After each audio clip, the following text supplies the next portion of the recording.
नमस्कार दर्शक बंधु मु शिवराम आपण मानकु आजिर आउ एक नुआ वीडियो रे स्वागत करुछि। रेशन कार्ड को नेई गोटे गुरुत्वपूर्ण अपडेट आमर राज्य सरकार काली प्रदान करिसंती। कौन रही सेही अपडेट आपण माने वीडियोटी बिना स्किप रे शेष पर्यंत देखंतु आपण माने संपूर्ण अपडेट जानि पारिबे। इकेवाईसी प्रक्रियार राज्य सरकार कौनसी योग्य हिताधिकारी राशन कार्ड काटी नाहांती। तेबे राज्य रे मोट 8,16,056 जन अयोग्य हिताधिकारी रेशन कार्ड सरकार काटी छंती। एमानंक मध्यरे 6,95,530 मृत हिताधिकारी रहिथिले। सेहीपरि 8,16,056 जन अयोग्य हिताधिकारी राशन कार्ड कटा जाइछि। 6,39,827 जन को मिलुछि नुआ कार्ड। गरीब नुहे सर्भरे धनी कार्ड कटिब।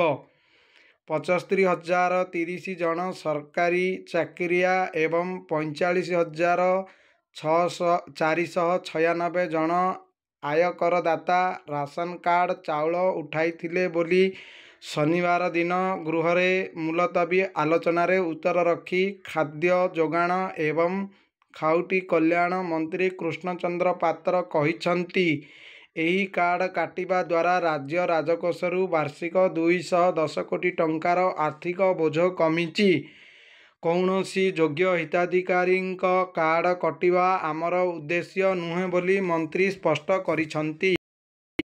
मुलतवी आलोचना शेष रे उत्तर रखी मंत्री कहिथिले राज्य रे एबेबी 19,52,153 परिवारर 3,27,83,000 लोके मासिक राशन पाउछंती। हिताधिकारी चिन्हट प्रक्रिया नुआ नुहे। पूर्व सरकार रे मध्य हिताधिकारी चिन्हट नाम रे 10 लाख रु ऊर्ध्व परिवार राशन कार्ड तालिकारु कटा जाइथिला। किंतु गत 17 मास रे सरकार समस्त योग्य हिताधिकारी को चिन्हट करा जाई रेशन कार्ड प्रदान करा जाउछि। रेशन कार्ड पाई 15 लाख लोक आवेदन करिथिबा बेले एहाकु तर्जमा करा जाई एजाबेत 6,39,827 जन को नुआ कार्ड प्रदान करा जाइछि। मंत्री आहुरी मध्य कहिसंती जे ग्रामांचल रे 13,50,000 नुआ हिताधिकारी एवं सहरांचल रे 1,50,000 नुआ हिताधिकारी चिन्हट करिबा पाई टार्गेट दिया जाइछि। केंद्ररू आसीथिबा तालिका उपरे ब्लॉक स्तर रे सर्वे करा जिवो। पूर्वरु ग्रामांचल रे थिबा मासिक रोजगार मापदंड को 10,000 रु 15,000 टंका को वृद्धि करा जाइछि। सहरांचल रे 15,000 टंका रु 20,000 टंका को वृद्धि करा जाइछि। दलीय आधार रे कहार मध्य रेशन कार्ड कटा जिवो नाही। धनी लोक अर्थात सरकारी चाकरी करिथिबो, आयकर देउथिबे, 4 चकिया 6 चकिया चढ़ुथिबे, बड़ कोठा घर थिबो सेही मानकर कार्ड काटिबे बोली मंत्री स्पष्ट कहिसंती।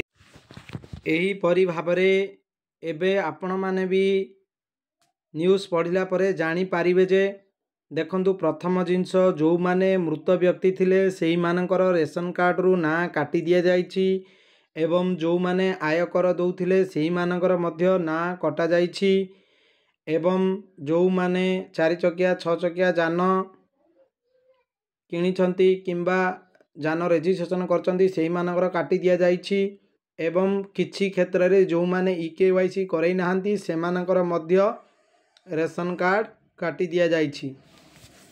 तो ये थिला आजिर संपूर्ण अपडेट। जदि आपण मानकु मोर अपडेट भल लगी थाए वीडियोटी को लाइक करंतु एवं चैनल को मोर सब्सक्राइब करंतु। जय जगन्नाथ।